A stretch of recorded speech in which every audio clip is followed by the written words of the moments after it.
Hello friend, आप सभी को स्वागत है हमारे यूट्यूब चैनल सफलता चाहिए में। आज के इस वीडियो में हम बताएंगे अर्धवार्षिक 2024-25 का 2025 का क्या है, अर्धवार्षिक का पेपर है। तो इसमें से क्या होता है, बोर्ड एग्जाम में आपका 30% जो है पिछला जो है पेपर है, उसमें से 25 से ठीक है 20 से 30% जो है पेपर है आने का चांस होता है। ठीक है, तो आज हम के इस वीडियो में यही आपको पूरा हल करवाएंगे। इसमें क्या होगा, समय आपको 3 घंटा 15 मिनट का मिलेगा। पूर्णांक आपका कितना होगा, 70 अंक का पूर्णांक 70 अंक का। और इसमें क्या सामान्य निर्देशांक क्या है हमारा, सभी प्रश्न क्या है आपको अनिवार्य है, सभी प्रश्न आपको अनिवार्य करना ही, छोड़ना नहीं है। यह प्रश्न पत्र 2 खंडों में है और ब में विभक्त होगा। ठीक है, और हम अब क्या करेंगे, खंड या में क्या होगा हमारा बहुविकल्पी प्रश्न यानी वस्तुनिष्ठ प्रश्न होगा। ठीक है, बहुविकल्पी है। इसमें कुल हमारा 20 प्रश्न है और 20 में से आपको एक प्रश्न खंडों पर 1 अंक मिलेगा। ठीक है, तो प्रश्न के हम पहला की तरफ चलते हैं और पहला को हल करवाते हैं, जो कि बोर्ड एग्जाम 2026 से। ठीक है, इसमें से एक दो क्वेश्चन या 3 क्वेश्चन 4 क्वेश्चन आपको फंसना तय है। ठीक है, बहुविकल्प से भी है और उसे भी, ऑब्जेक्टिव से भी, और जो खंड बाकी प्रश्न है उनसे भी। चलिए वीडियो को शुरू करते हैं। क्वेश्चन नंबर पहला क्या है, पुरस्कार कहानी किस युग की रचना है। तो आप बताइए, पुरस्कार कहानी किस युग की रचना है। शुक्लोत्तर युग, छायावाद युग, ठीक है, भारतेंदु युग। आप कमेंट में बताइए किस युग की रचना है। तो क्या है, भारतेंदु युग। तो पुरस्कार कहानी किस युग की रचना है, भारतेंदु युग की रचना है। ठीक है, क्वेश्चन नंबर दूसरा क्या है, भूले बिसरे उपन्यास और भूले बिसरे चित्र उपन्यास के लेखक का नाम लिखिए। तो क्या है, भगवती चरण वर्मा और ख यशपाल, उपेंद्र अस्क, जैनेन्द्र कुमार। आप बताइए कि कौन है। तो क्या है, भगवती चरण वर्मा।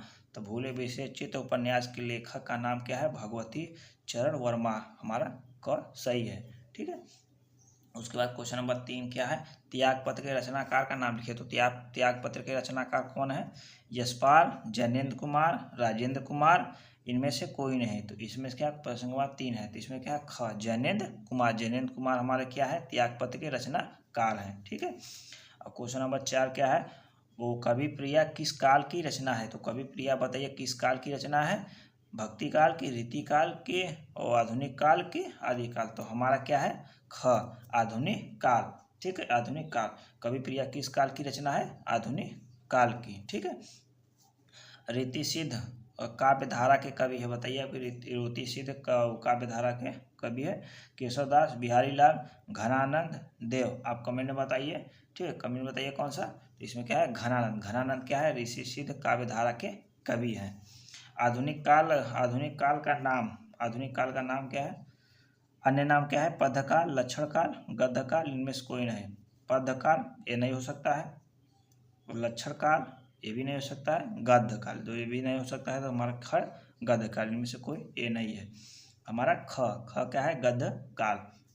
ठीक है, प्रसंख्या सातवां क्या है, इनमें से छायावाद के स्तंभ कवि हैं। तो छायावाद का प्रसाद जी, पंत जी, निराला जी, मुक्ति बोध जी। तो इसमें से कौन नहीं है, पंत जी ये भी छायावाद के कवि हैं, निराला जी ये भी हैं, तो प्रसाद जी ये भी हैं। तो इसमें से कौन से बचे, मुक्ति बोध जी। तो ये नहीं है, मुक्ति बोध जी क्या है, छायावाद के कवि नहीं है। ठीक है, तो क्वेश्चन नंबर अगले की तरफ चलते हैं।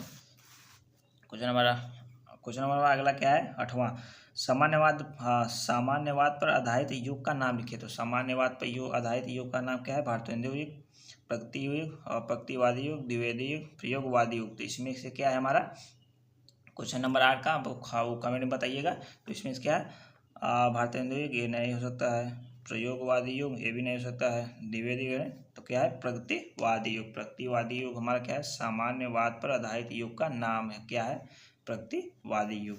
ठीक है, दूसरा तार सप्तक कब प्रकाशित हुआ, 1943 ईस्वी में, 1951 ईस्वी में, 1959, 1969। तो इस प्रकार के प्रश्नों को आपको हमने एक्जियोम मेथड से आपको क्या करना पड़ता है, आपको हल करना सिखाया। तो इस प्रकार का क्वेश्चन को यदि आपको नहीं आ रहा है तो उस समय आप क्या करेंगे, देखिए हम ऐसे ही निकाल लेते हैं इसका आंसर। देखिए इस प्रकार जब प्रश्न दिया रहेगा ईस्वी में, तो इसमें क्या सबसे बड़ा और सबसे छोटा को काटेंगे।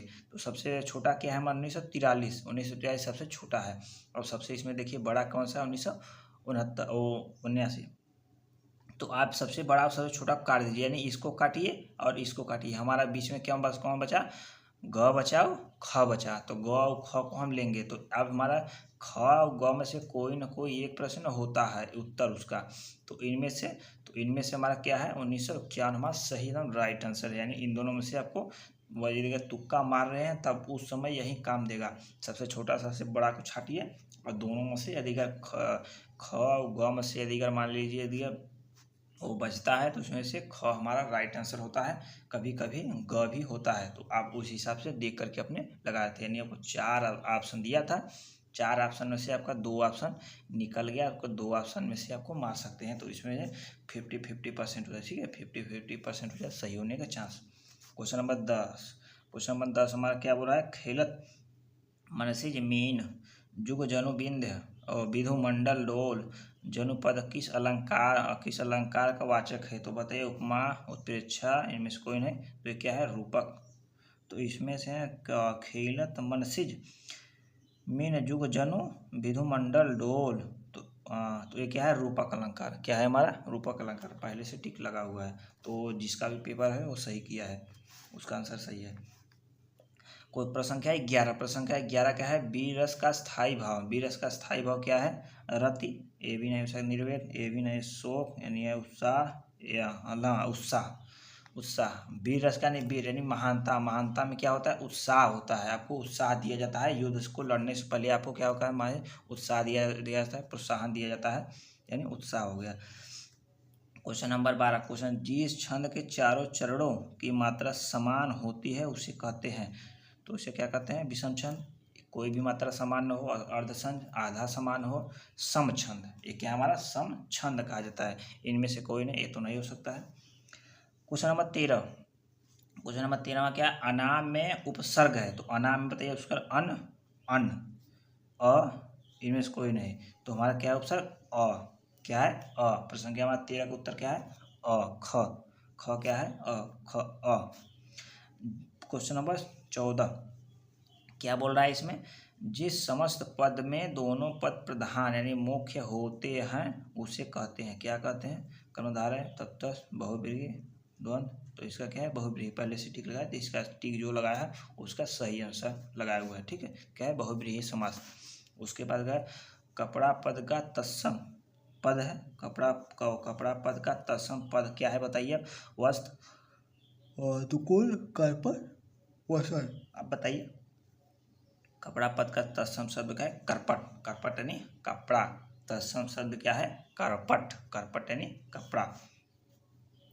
गरुड़ ध्वज जनार्दन अच्युत किसके पर्यायवाची है बताइए। नारायण जी, गणेश जी, शंकर जी, ब्रह्मा जी। ब्रह्मा जी गरुड़ ध्वज नहीं हो सकता है, शंकर जी ये भी नहीं हो सकता है। ठीक है, और उसके बाद नारायण जी लगभग गरुड़ के सवारी नारायण जी हो सकता है। अच्छो गणेश जी कहते हैं सवारी नहीं, नारायण जी। हमारा प्रसंग संख्या का 16 क्या है नारायण जी। क क्या है सही उत्तर है, इसका क्या है पर्यायवाची है। नारायण का पर्यायवाची ये सब है। ठीक है, युष्माकम सर्वनाम पद में विभक्ति वचन है, सप्तमी बहुवचन, षष्ठी बहुवचन, सप्तमी। ठीक है, सप्तमी द्विवचन, षष्ठी द्विवचन है।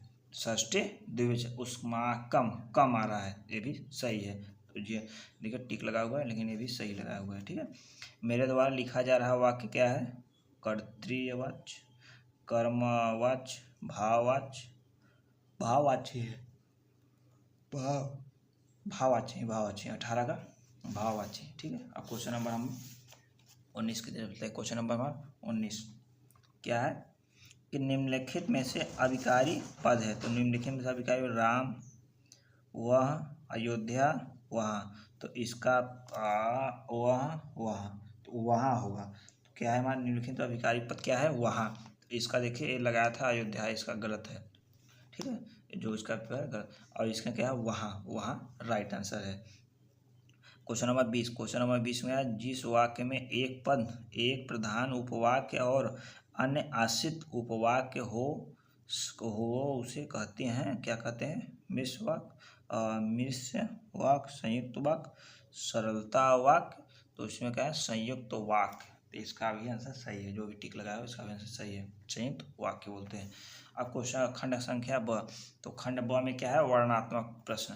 देखिए खंड अ दिया था, खंड ब, खंड अ में क्या कहते हैं, बहु विकल्प प्रश्न, और खंड ब में वर्णनात्मक प्रश्न। तो ये भी प्रश्न आपका है। तो प्रश्न का पहला की तरफ निम्न लिखिए, गद्यांश पर आधारित दिए गए प्रश्नों का उत्तर दीजिए। तो इसमें से आपको 3 प्रश्न दिया रहेगा, 2-2 नंबर होगा। तो 3 प्रश्न 2 नंबर यानी 6 नंबर आपको मिलेंगे। यहाँ पे 6 नंबर इसको हल करेंगे आपको मिलेंगे, ठीक है। तो इसमें से आपको 2 प्रश्न दिया रहेगा, 2 प्रश्न दिया रहेगा, एक प्रश्न यहाँ पे और एक प्रश्न यहाँ पे, और बीच में अथवा है, यानी आपको ये प्रश्न करिए, ठीक है। ये प्रश्न करिए, आपको 3 आंसर लिखना, 3 क्वेश्चन का उत्तर देना पड़ेगा।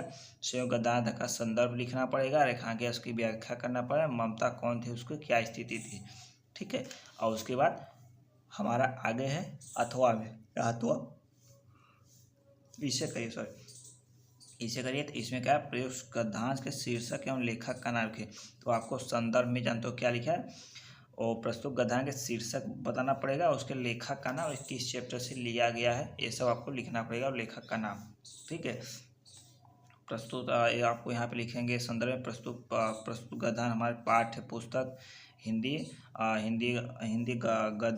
गद्य से, ठीक है, गद्य से, लेखक का नाम इतना इतना ऐसे आपको लिखना पड़ेगा। और देखें रेखांकन या उसकी व्याख्या, आपके 2 क्वेश्चन जो होता है, पहले संदर्भ लिखना पड़ता है, रेखांकन या उसकी व्याख्या, ये दोनों आपका क्या होता है जानते हो, सेम होता है। आपका 2 प्रश्न आपका सेम होता है, और उसके बाद आपका जो तीसरा प्रश्न है, तीसरा प्रश्न ही बदला हुआ रहता है, ठीक है।